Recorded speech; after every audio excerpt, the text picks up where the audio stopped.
आप सभी से अनुरोध है कि हमारे सब्सक्रिप्शन प्लान्स पर जाकर उनको सब्सक्राइब करें, क्योंकि हम ज्वाइन बटन का ऑप्शन नहीं देते हैं। इसलिए आप लोग सब्सक्रिप्शन प्लान्स से हमारी आर्थिक मदद अवश्य करें। नमस्ते, मैं हूं संजय दीक्षित और आप देख रहे हैं दी जयपुर डायलॉग्स।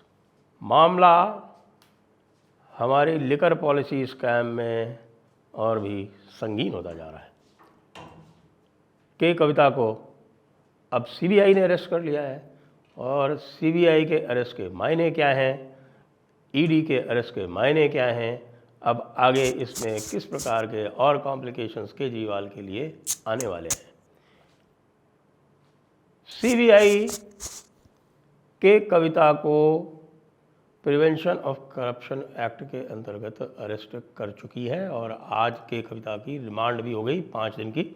आपको पता है कि के कविता के केस में बेल इत्यादि रिफ्यूज़ की जा चुकी है, इंटरिम बेल भी नहीं मिल रही है, किसी भी प्रकार से कोई राहत नहीं मिल रही है। उनको पूरी तरह से लिंक कर दिया गया है केजरीवाल के साथ, और केजरीवाल का भी आपको पता है कि केजरीवाल भी बुरी तरह से स्ट्रगल कर रहे हैं कि उनको किसी तरह से कोई राहत मिल जाए, लेकिन मिल नहीं रही है ईडी वाले केस में। और अब सीबीआई ने भी केजरीवाल की रिमांड लेनी है और केजरीवाल की रिमांड सीबीआई भी शीघ्र लेगी। अब आप लोग सोच रहे होंगे कि भाई ये क्या कॉम्प्लिकेशन है कि एक तरफ तो ईडी है और दूसरी तरफ सीबीआई है। तो सीबीआई का क्या केस है, ईडी का क्या केस है?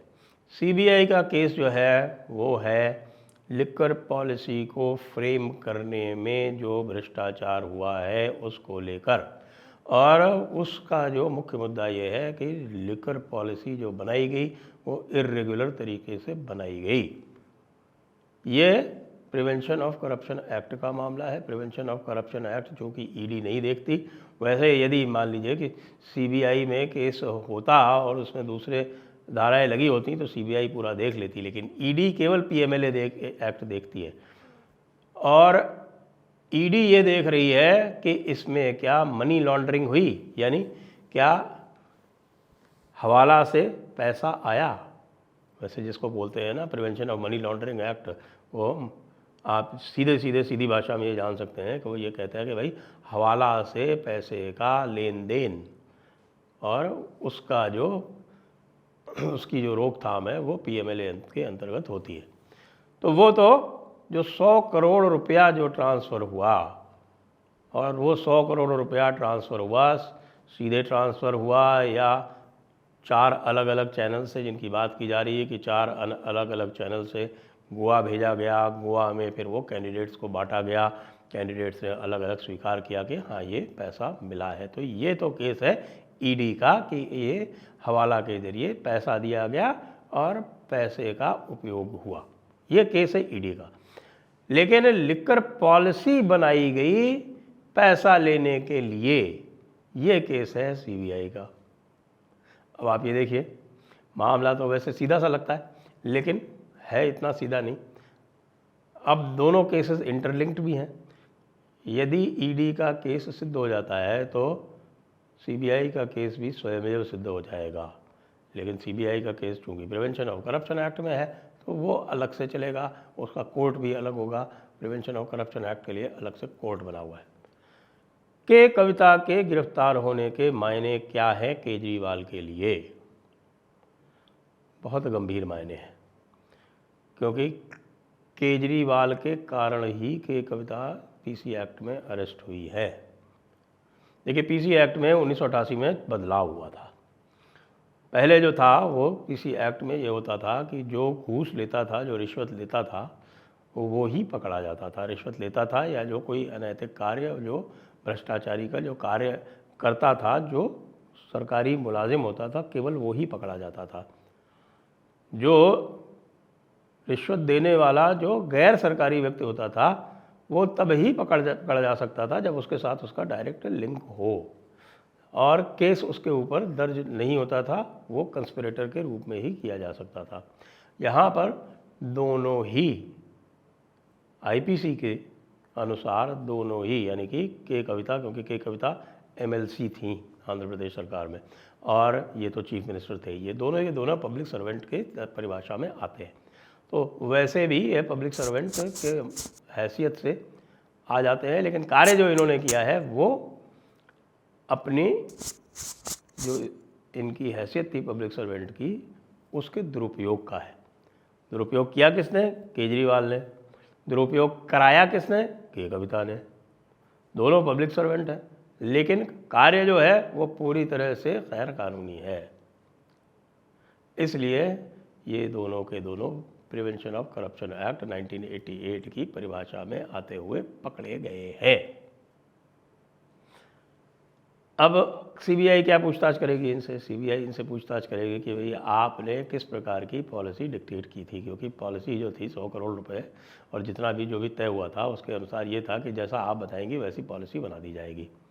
और वो इंडो स्पिरिट जो समीर महिंद्रा को कंपनी है, जिसमें बताया जाता है कि हमारी कविता जी के जो है वो बहुत बड़े शेयर्स हैं।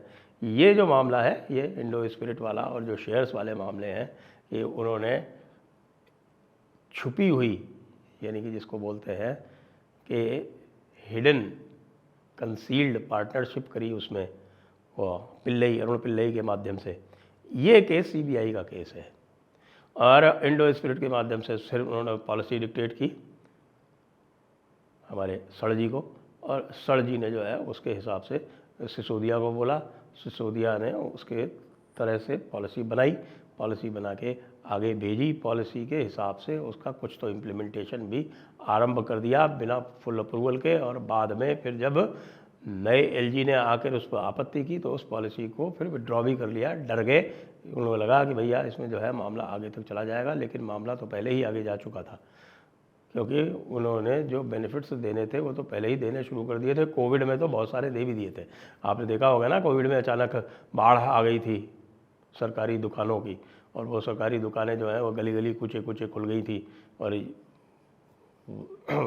1 bottle and 1 free, buy 1 get 1 free वाला सिस्टम जो था वो भी चालू हो गया था, होम डिलीवरी शुरू हो गई थी, ये सारे काम शुरू हो गए थे। इसमें अब सर जी के लिए जो नई समस्या आने वाली है वो ये है कि अब उनका जो गिरफ्तारी का पीरियड है वो बहुत लंबा होने वाला है, क्योंकि ईडी वाले केस में उनके वकीलों ने उनको फंसा दिया है। जैसा कि आपने देखा होगा कि कल कपिल मिश्रा से जब हमने बात की थी तो कपिल मिश्रा ने कहा कि इनके वकीलों ने इनको जानबूझ के फंसाया है, ऐसा उनका कहना था। वैसे वकील अपने कोई भी जानबूझ के नहीं फंसाते हैं, क्योंकि यदि वो अपने क्लाइंट्स को जानबूझ के फंसाने लगे तो आगे फिर उनका क्लाइंट कोई बनेगा क्यों। लेकिन इस मामले में तो ऐसा ही लगता है कि इनको गलत एडवाइस दी गई, गलत एडवाइस के चक्कर में हो सकता है कि ये इन्होंने इंसिस्ट किया हो कि भाई सारे जितने भी आपके पास ऑप्शंस हैं वो आप ट्राई कर लो। और अभिषेक मनु सिंघवी को एक बार मैंने भी वकील किया है किसी मामले में, तो उसने पहले ही बता दिया था कि भाई देखो इसमें हम ट्राई तो कर लेंगे, लेकिन मेरे हिसाब से इस केस में दम नहीं है, आप कहो तो हम आगे जाएं, तब तो आप हमारी फ़ीस दो, नहीं तो मेरी एडवाइस ये है कि इसमें आपको कोई रिलीफ मिलने वाली नहीं है। लेकिन उसके बाद भी हमने इंसिस्ट किया तो फिर अभिषेक मनु सिंघवी ने उस पर आर्ग्यू किया, रिलीफ नहीं मिली जैसा कि उसने प्रेडिक्ट किया था। तो मैं ये नहीं कह रहा, मैं पूरी तरह से अभिषेक मनु सिंघवी को ब्लेम नहीं कर रहा, क्योंकि Abhishek Manu Singhvi being a professional वो केस तो वो लेगा ही, लेकिन उसने निश्चित रूप से इन लोगों को आगाह कर दिया होगा कि भाई जिस कोर्स में आप जाना चाह रहे हैं, जिस प्रकार की आप स्पीडी रिलीफ चाह रहे हैं, उसमें ख़तरे ज़्यादा हैं, और अगर ये टर्न डाउन हो गया, इस पे मेरिट पे डिसीजन आ गया तो आगे आपकी बेल जो है वो भी हैम्पर हो सकती है। निश्चित रूप से अभिषेक मनु सिंघवी ने केजरीवाल को और इनको बताया होगा। लेकिन मामला दूसरा और बढ़ता चला जा रहा है, और वो ये है कि भाई अब प्रेसिडेंट्स रूल ऐसा लग रहा है कि अपरिहार्य हो गया है, क्योंकि संजय सिंह के बाहर आने के बाद से सुनीता जी नेपथ्य में चली गई हैं, और अरविंद केजरीवाल भी जो है वो असहज हो गए हैं। अरविंद केजरीवाल अब ये समझ नहीं पा रहे हैं कि जो उनका पुराना प्लान था, जो ओरिजिनल प्लान था सुनीता भाभी को चीफ मिनिस्टर बनाने वाला, उस पर आगे जाया जाए या ना जाया जाए। इस कारण आप देख रहे हैं कि चारों तरफ एक अनसर्टेनिटी का माहौल है, अनिश्चितता का माहौल है। आतिशी जो है वो, जिसको हमारे यहाँ राजस्थान में कहते हैं डेढ़ होशियार बन रही थी, यानी 1.5 टाइम्स, तो वो डेढ़ होशियार बन रही थी। वो डेढ़ होशियार बनने के चक्कर में अब संजय सिंह ने उनकी भी हवा निकाल दी है, क्योंकि संजय सिंह आप जानते हैं ना, बोलने में तो वो है ही दबंगई से बोलता है, अंट शंट बातें बोलता है, कुछ भी बोलता है, जैसे कि उसने कही दिया कि साहब के घोटाला तो हुआ है लेकिन बीजेपी ने कराया है। इस चक्कर में सारा मामला फंस गया है। और यदि सुनीता भाभी को अरविंद केजरीवाल असफल रहे चीफ मिनिस्टर बनाने में, तो फिर कोई भी प्रेसिडेंट्स रूल रोक नहीं सकता है दिल्ली एनसीआर में। और यदि प्रेसिडेंट्स रूल हो गया तो फिर इनके लिए समस्याएं और भी गंभीर होने वाली हैं, क्योंकि जो सारे के सारे इनके विरुद्ध भ्रष्टाचार के जो और केसेस चल रहे हैं, डीटीसी का केस चल रहा है, इनके खिलाफ वक्फ बोर्ड का केस चल रहा है, इनके जो वक्फ बोर्ड के केस में अमानतुल्लाह अकेला नहीं जाएगा, उसमें भी केजरीवाल फंसेगा। डीटीसी का केस चल रहा है, दिल्ली जल बोर्ड का केस चल रहा है, उसके बाद फीडबैक यूनिट यानी जो फर्जी इंटेलिजेंस यूनिट चलाई थी वो केस चल रहा है, और फिर आपके एजुकेशन डिपार्टमेंट वाला केस चल रहा है।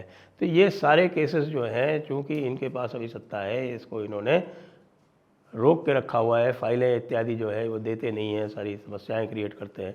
लेकिन यदि प्रेसिडेंट्स रूल हो गया ना, तो ये मानिए कि ये सारे के सारे केस जो हैं वो 2-3 महीने के अंदर परवान चढ़ जाएंगे। फिर क्या होगा आप कल्पना ही कर सकते हैं। जय हिंद, जय भारत, वंदे मातरम।